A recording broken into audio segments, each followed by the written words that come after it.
mentira da escola. Dona Isabel, chegou a hora. Dona Isabel, chegou a hora de acabar com essa maldade, de ensinar aos nossos filhos o quanto custa a liberdade. Viva Zumbi, nosso rei negro, que fez herói em Palmares. Viva a cultura desse povo, a liberdade verdadeira, que já corria nos quilômetros, e já jogava capoeira. E viva Zumbi! Viva Zumbi, camarada! E eu, o povo negro, O povo negro, camarada! e eu, libertador, Libertador, camarada! e ele da capoeira. Da capoeira, camarada! E vamos embora. Vamos embora, camarada! Yeah!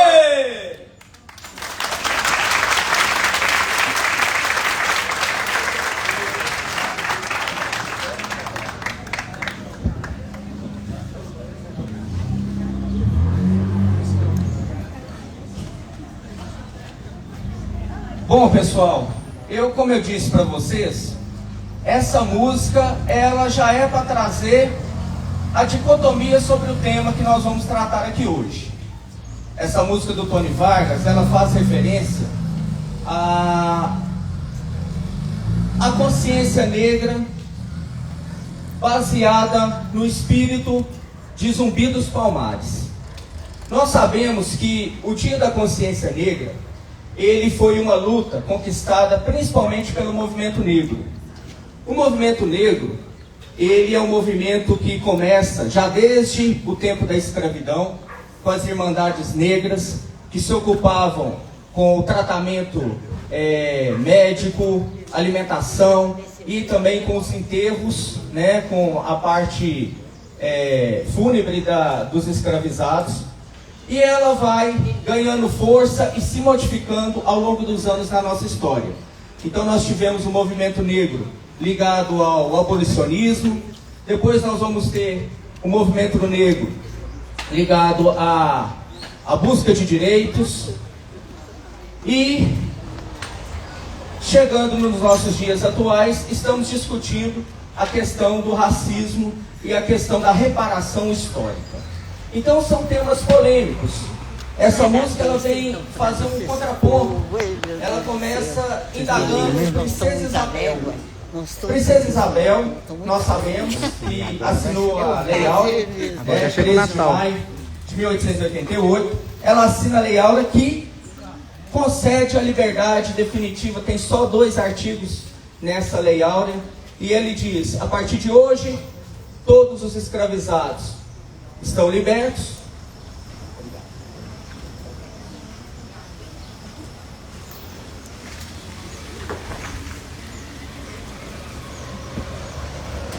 E o segundo artigo diz que se faça cumprir o que está escrito no artigo anterior.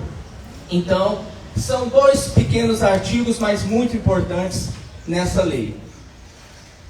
Mas surge-se a pergunta: se já existe o 13 de maio como o dia da abolição da escravidão, por que então reivindicar uma outra data, se reivindicar um outro dia, um outro elemento, um outro herói para identificar o dia da luta do negro por liberdade contra o racismo? Essa questão, ela se coloca porque dentro de uma sociedade, os entendimentos que essa sociedade tem sobre si, eles não são entendimentos perenes, eles não são entendimentos que servem a longo tempo. uma sociedade ela vai se lendo, se auto-reafirmando e se auto-modificando com o passar do tempo. Não existe um entendimento sobre a sociedade que perdure durante muitos anos, porque essa sociedade vai se transformando. Então, questões como o racismo, ele também passa por esse crivo do tempo. Questões sobre a inclusão, questões sobre, por exemplo, o termo raça, ele também passa sobre esse crivo do tempo. Os entendimentos vão se alterando, os entendimentos vão se modificando. Mas existem coisas que são muito concretas e que não podem passar desapercebidas. Dentro do nosso país, infelizmente, o povo negro, as pessoas que têm um fenótipo negro, são pessoas que sofrem violência constante. São pessoas que estão em maior vulnerabilidade que pessoas que têm um fenótipo caucasiano, um fenótipo branco. E isso não é questão de opinião. Então existem coisas que são subjetivas, discutíveis, e existem coisas que são concretas. Basta, eu trouxe até uma colinha para poder dizer para vocês, e seguir um roteirinho. De acordo com o Instituto Brasileiro de Geografia e Estatística, o IBGE, enquanto os pretos e pardos representam 56% da nossa população, a proporção deste grupo entre todos os brasileiros abaixo da linha da pobreza é de 71%. Já a fração de brancos é de 27%. Quando olhamos os números de extrema pobreza, a discrepância quase triplica. 73% são negros e 25% são brancos. Então, quando eu analiso o número de jovens mortos pela violência, seja pela coerção policial, seja pela violência diária urbana, quando eu vejo um número que mais me preocupa, que é o número de evasão escolar, pessoas que abandonam a escola, e isso não é uma questão, porque você pode virar para mim e dizer assim, mas professor, existe desigualdade entre pessoas negras em relação a número nos estados. Então não dá para dizer que a violência em tal estado é maior contra a violência, os números contra os negros estão aparecendo altos, mas é porque naquele estado tem mais negros.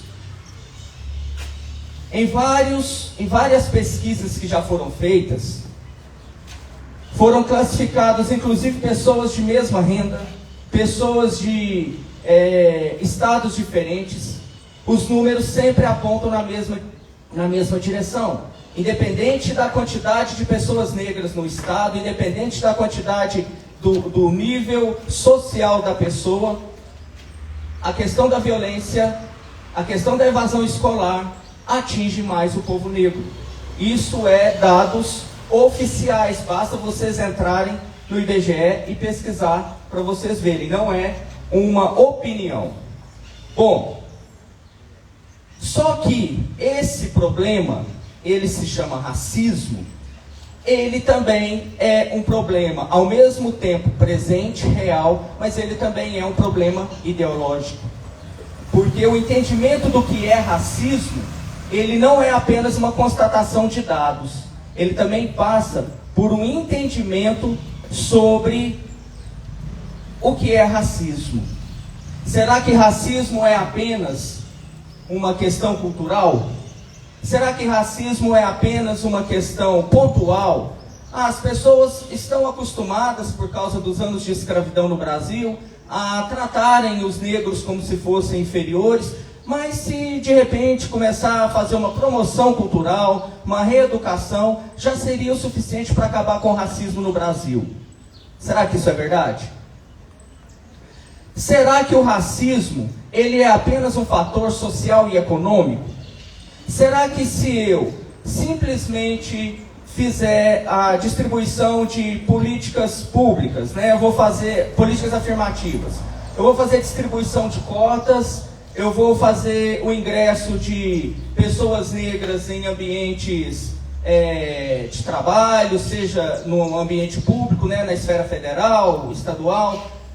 Será que somente aumentar o nível de renda da população negra e a sua classificação social, será que eu vou resolver o problema do racismo? Será que o racismo é algo pontual? Será que o racismo é algo que não está presente no nosso dia a dia? Será que ninguém aqui nasce racista? Será que ninguém aqui encontra subsídios na sociedade que mora, que faz com que já desde criança essa pessoa aprenda os conceitos racistas e propague os conceitos racistas?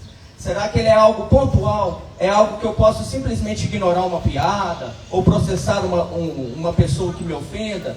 Será que o racismo é apenas uma injúria? Essas são as reflexões que dificultam o combate ao racismo, porque não há consenso. Além de tudo, nós ainda passamos por um problema que é o sequestro de pauta. No nosso país e no mundo, estamos vivendo uma grande polarização política. E tanto pessoas que estão de um lado ou de outro tentam sequestrar pautas, tentam trazer as pautas para o seu lado, incorporar para o seu lado, para fazer daquilo uma bandeira. É outra coisa que prejudica e atrapalha muito o combate do racismo. Porque quando isso acontece, fica parecendo que o racismo só pode ser combatido por quem é de esquerda ou por quem é de direita. Fica parecendo que o racismo só pode ser combatido por quem é marxista ou por quem tem um pensamento mais liberal. Então, esse sequestro de pauta que às vezes acontece também gera muito problema. Mas para começo de conversa, para a gente começar a dialogar, eu quero saber, quero fazer uma pergunta aqui e quero que alguém possa me responder. Racismo é só acontece com negros?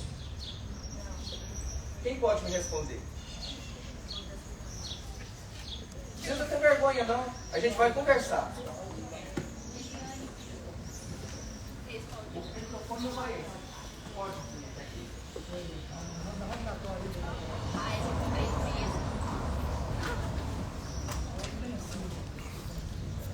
Eu achava que racismo até pouco tempo era só de negros, mas eu aprendi não sei aonde que a gente estava falando sobre um debate e falou que o racismo poderia ser o racismo vem de raças, então pode ser qualquer tipo de raça, mas normalmente a gente acha realmente que é de pretos, né, negros, porque a maioria das vezes acontece só com eles, mas pode ser com outras raças também.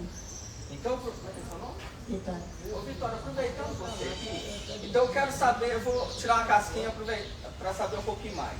Existem raças diferentes de seres humanos?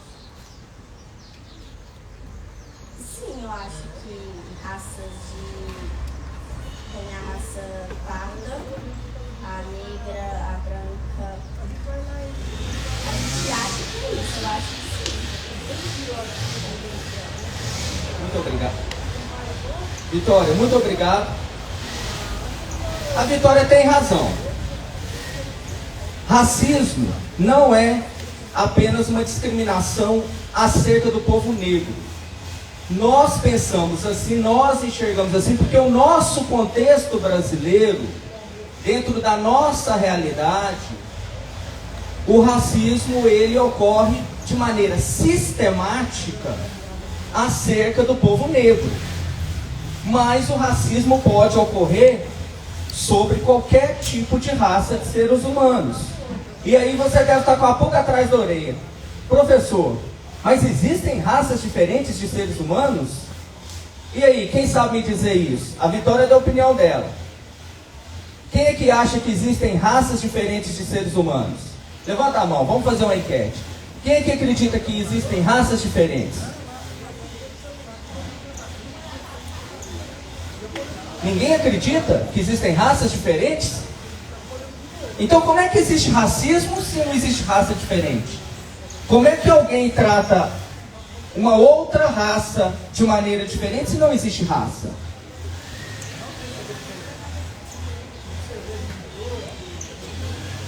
Alguém sabe me explicar?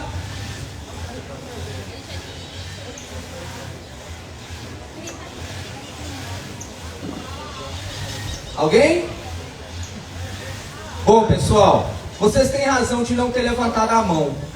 Realmente, hoje, vivo, só existe uma raça de seres humanos, que é o Homo sapiens. Isso aí vocês já estão cansados de saber na biologia. Porém, somos seres sociais. Somos seres que simbolizamos, que criamos valores dentro de uma sociedade.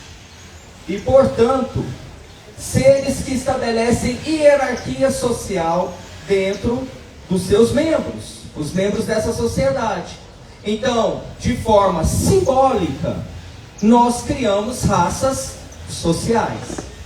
Então, não existe raça diferente biológica, mas existe raça social.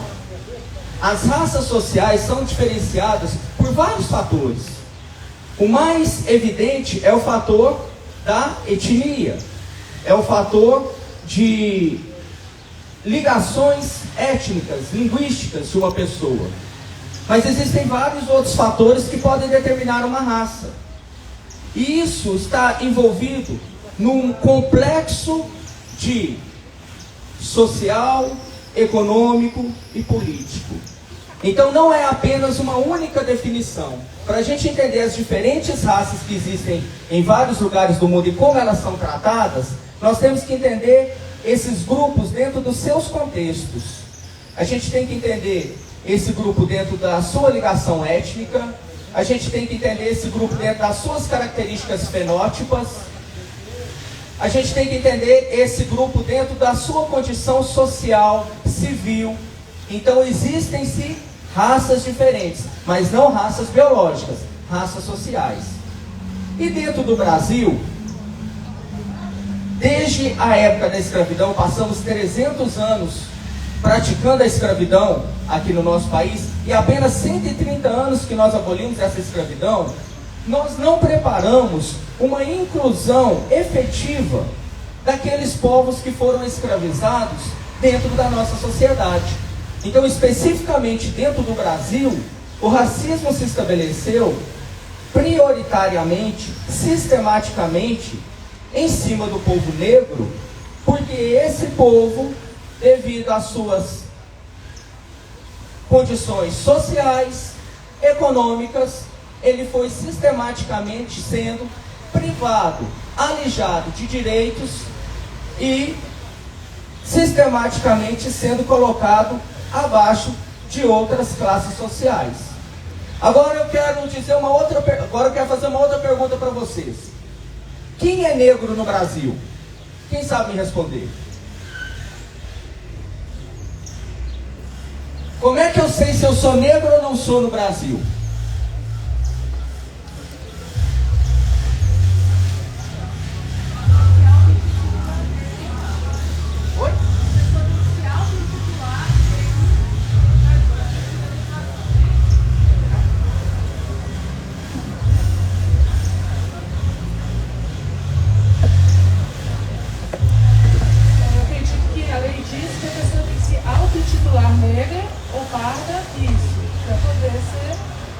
Passa por um reconhecimento do indivíduo como tal, não é isso?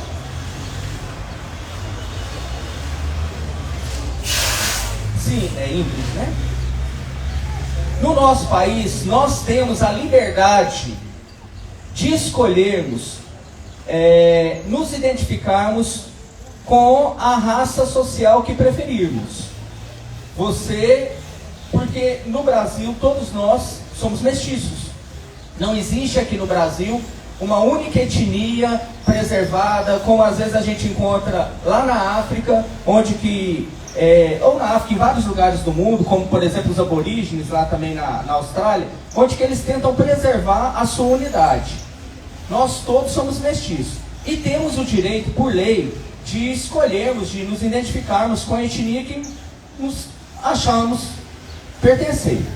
Mas segundo o IBGE, são negros no Brasil, você está certa nessa colocação, pretos e pardos. Então, dentro de mais de 300 classificações que vão de cor de burro fugido a roxinho, somente pessoas que são consideradas e que se auto-intitulam pretas e pardas é que fazem parte dos negros do Brasil. Mas isso estamos olhando numa questão étnica. Isso estamos olhando numa questão fenotípica ou fenótipa, né? Do fenótipo da pessoa, da aparência da pessoa. Mas existem outros fatores que interferem nessa questão social. E isso é que é o nosso tema de discussão aqui. Porque eu quero saber o seguinte: será que o preto rico no nosso país, será que ele é negro? Depende se tem manifestações culturais relacionadas aos povos também. Então, eu acho que tem a ver com o modo de vida e com as questões culturais. O rico também é negro, mas eu tenho que ver se tem alguma que sente pertencente a partir das questões culturais. Certo? E o branco pobre? O branco pobre, ele entra na classificação social de negro? Não sei.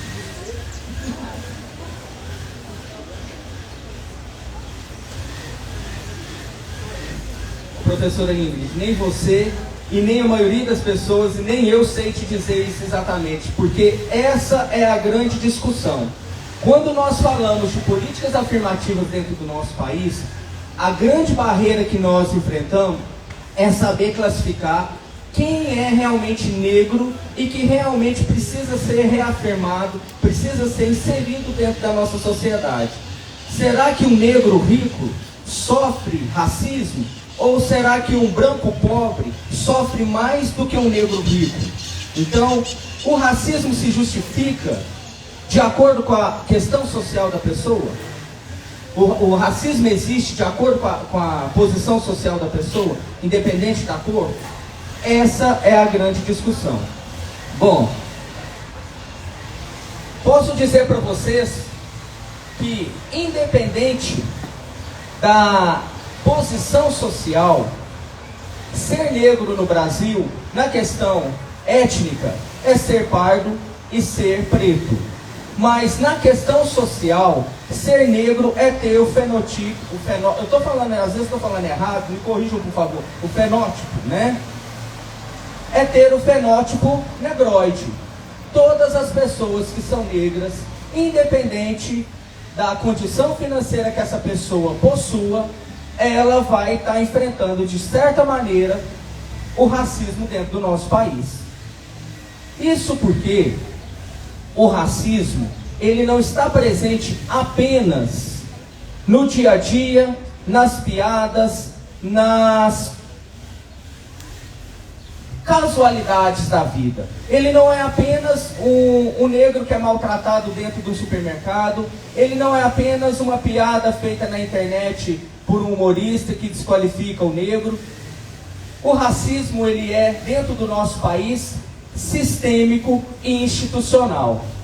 E não posso afirmar, porque isso ainda é uma teoria, apesar dela já estar sendo utilizada até mesmo pelo nosso Supremo Tribunal Federal, mas acredita-se que o racismo no nosso país, ele seja, inclusive, estrutural.